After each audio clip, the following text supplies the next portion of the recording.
36 years old, Von Miller is joining a very veteran-laden Commanders roster. Does this move hold any significance? Does this get them over the top? Again, 36 years old. He spent the last 3 seasons with Buffalo. He was really tailing off after he signed that 6-year, $120 million deal, which, God, saying that out loud is astonishing in the 2022 offseason. He has 129 and a half sacks in his career. He's 16th all time. He's probably not going to move up much more than that because we saw last 2 seasons, not really the same player. He's just not the same guy that he once was. Wily veteran, but not that degree of explosive, twitchy, crazy, fast, hard to keep up with, powerful rusher that he once was. It's notable that the Commanders' best sack getter that they had last year, Dante Fowler, he's gone. He's out. He left. He went to the Dallas Cowboys. They have Dietrich Wise, Javon Kinlaw, and Jacob Martin, which is just a gross group of pass rushers to name. I think of Clelin Ferrell. Come on. Could you wait? Well, let me say that. Could you imagine though? This move would look really smart if they pulled off the Hendrickson trade that we have pitched multiple times on the show. So you get Hendrickson, you got Von Miller, who's just kind of there, and he's taking up a little bit of space, and Hendrickson's getting 15 sacks. This pass rush unit could be pretty good, but does the Miller move alone do anything for you? It helps tremendously. It helps because I've seen and doubted these late stage pass rusher additions to competent teams like Dwight Freeney. Remember when Dwight Freeney, I hate to always bring it back to Atlanta, but I remember 2015, Atlanta signs Dwight Freeney in the offseason. I'm like, God, I know the pass rush is bad, and we got Vic Beasley, who's like the only guy. I don't know. Grady Jarrett hasn't popped off yet. And looking at Dwight Freeney, like, what is he going to do for this team? He was huge for them. Just third downs, huge. Pressuring, keep him fresh. If Von Miller doesn't need to go out and play 3 downs every single series or every single set of first downs, throw him in for third down. Keep him fresh. He still has the burst, and he'll be able to pick on just enough low-talent tackles to get some sacks this year. I do think it is an impact move. If I was talking about a pass rusher this late in his career, the couple steps below Von Miller, we're sneezing at it. I'm not really recognizing it, but I think Von Miller has juice. I saw Von Miller actually pick it up decently in Buffalo. I thought Buffalo was going to be like his last stop, and he was just going to kind of fade out. But the fact that he's sticking around, and the old defense for Washington worked last year. Bobby Wagner was written off. He went to the Rams, written off, back to the Seahawks, written off, and had a great year for Washington. So I think that they can really get it done, and they need to. And they need another vet, especially since Jonathan Allen has left the team and playing on a better team. That's another guy that they lost. I have no idea how to feel about this defense. And that was the biggest liability for them because their secondary's fine. You know, Mikey Sanders still is like awesome. He looked fantastic. And they got Lattimore, who they brought in, who's he can hang. Good DB, but not the same guy that he once was when he was early on in his career. They got to make this Hendrickson deal happen. That's all I keep thinking about. Like, this has re-entered my thoughts now that they signed Miller. It's not the answer, but it's part of the solution. It is part of like getting yourself in a playable position to get where you're trying to get. Every other move that they made this offseason was good. You know, it was serviceable. I think that the Commanders need to not overthink this. They need to send their first round pick to the Bengals for Trey Hendrickson. And if anyone wants to sit here and start arguing with me and be like, what the hell are you talking about? Say they go this year and they have another good season and they fall short and they're picking in the like 27, 28 range, let's say worst case 25. Sure.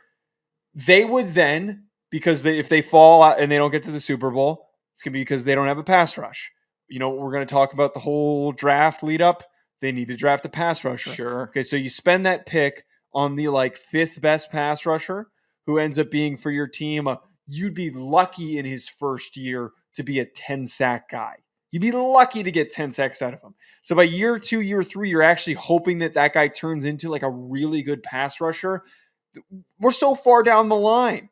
Go get the guy now. That pick, you're afforded the opportunity to be competitive. send that pick into the sun. Send it into the sun. Pay Hendrickson, give him a 3-year deal similar to the one that was just given to TJ Watt. And I hope to God that they sign Terry because they've got a shitload of cap room. Right. Because their whole cap situation, Sean, is hinged off of paying veterans and rookies. There's no like intermediary guys that they're like really paying that's taking up a lot of space, except like Debo maybe. Here's what's fun about this Washington Commanders team this year. They're going to be a really fun squad, a lot of names that you know, and in the offseason, they're going to trim all the fat. They're going to trim it all, and they're going to get real serious, and that means sorry Frankie Louvu, sorry Bobby Wagner, sorry Javon Kinlaw. Von Miller will be done. We're giving the boot to Zach Ertz. We're giving the boot to anyone, probably the whole running back core. Ryan Robinson, maybe we keep him for vibes. Eckler gone.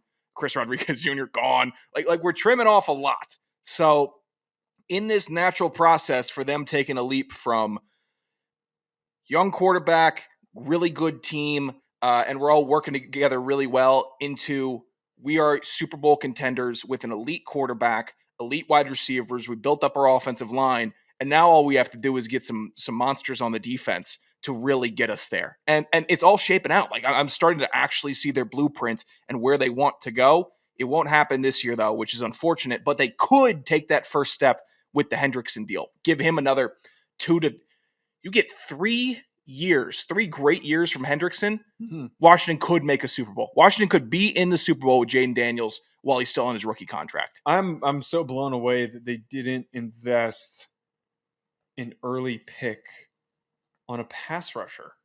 I'm like looking at their roster. Trey Amos pick is good because it's like a good long zone corner for your defense who they can use creatively, but they brought in Jonathan Jones this offseason. I would hope that Amos starts over him. I don't know.